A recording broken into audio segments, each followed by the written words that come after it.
Hello दोस्तों, राधे राधे। आज मैं आपको बताऊंगी किस तरह के फॉल को किस तरह लगाना चाहिए। ये फॉल देखिए, इसकी एक पट्टी मोड़ी हुई है और दूसरी पट्टी बिना मोड़ी हुई है। वो जो कपड़े का पना होता है उसी की पट्टी है, इसीलिए इस तरफ में नहीं मोड़ा गया है। ये पट्टी ही हमें यहाँ पे फॉल के नीचे के साइड में लगाना है। ये ऊपर वाली पट्टी को हमें जो मोड़ी हुई पट्टी है उसे नहीं लगाना है, ये नीचे वाली पट्टी ही हम वहाँ पे लगाएंगे। इसका कारण मैं आपको बता देती हूँ।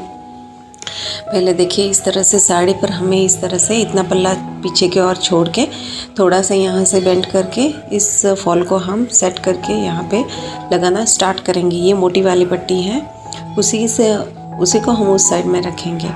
इसका कारण है कि ये बहुत मोटी होती हैं, ये पट्टी मोड़ी हुई है, उससे भी ये पट्टी थोड़ी गट होती है, इसमें से सूजी मुश्किल से निकलती है।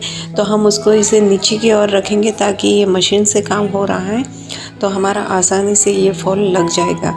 और ऊपर वाला जो भाग है वहाँ पे पट्टी मोड़ी हुई भले ही है, फिर भी वो स्मूथ है, उसमें से सुई आसानी से निकलती है।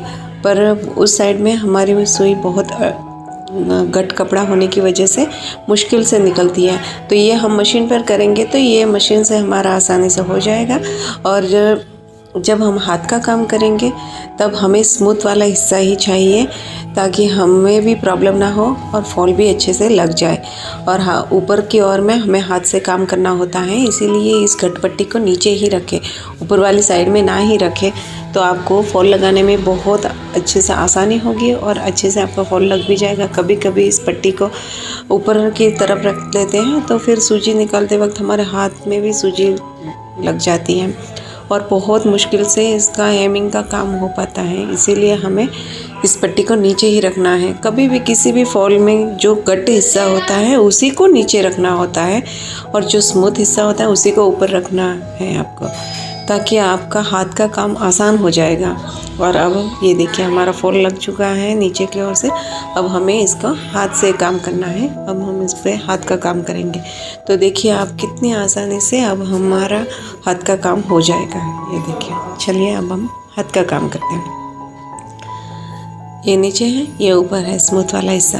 तो देखिए अब कितनी आसानी से हमारी सूजी अंदर की ओर जा रही है और बाहर निकल रही है। नहीं तो आप कभी ट्राई करना, आपको खुद समझ में आ जाएगा कि उस तरफ हाथ का काम करने में कितनी मुश्किल होती है।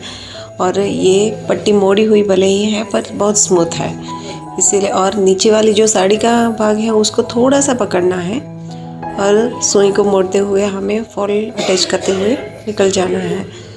इसी तरह से पूरे फॉल में हमें हेमिंग लगा देनी है। और साड़ी हमेशा ध्यान रखें कि साड़ी को सीधा ही रखें, इस तरह से सीधा ही रखें। बिल्कुल भी इसका धागे क्रॉस नहीं जाने चाहिए। अगर क्रॉस धागे गए तो आपके फॉल में सलवटें आ सकती है। Thank you. मेरे चैनल को सब्सक्राइब जरूर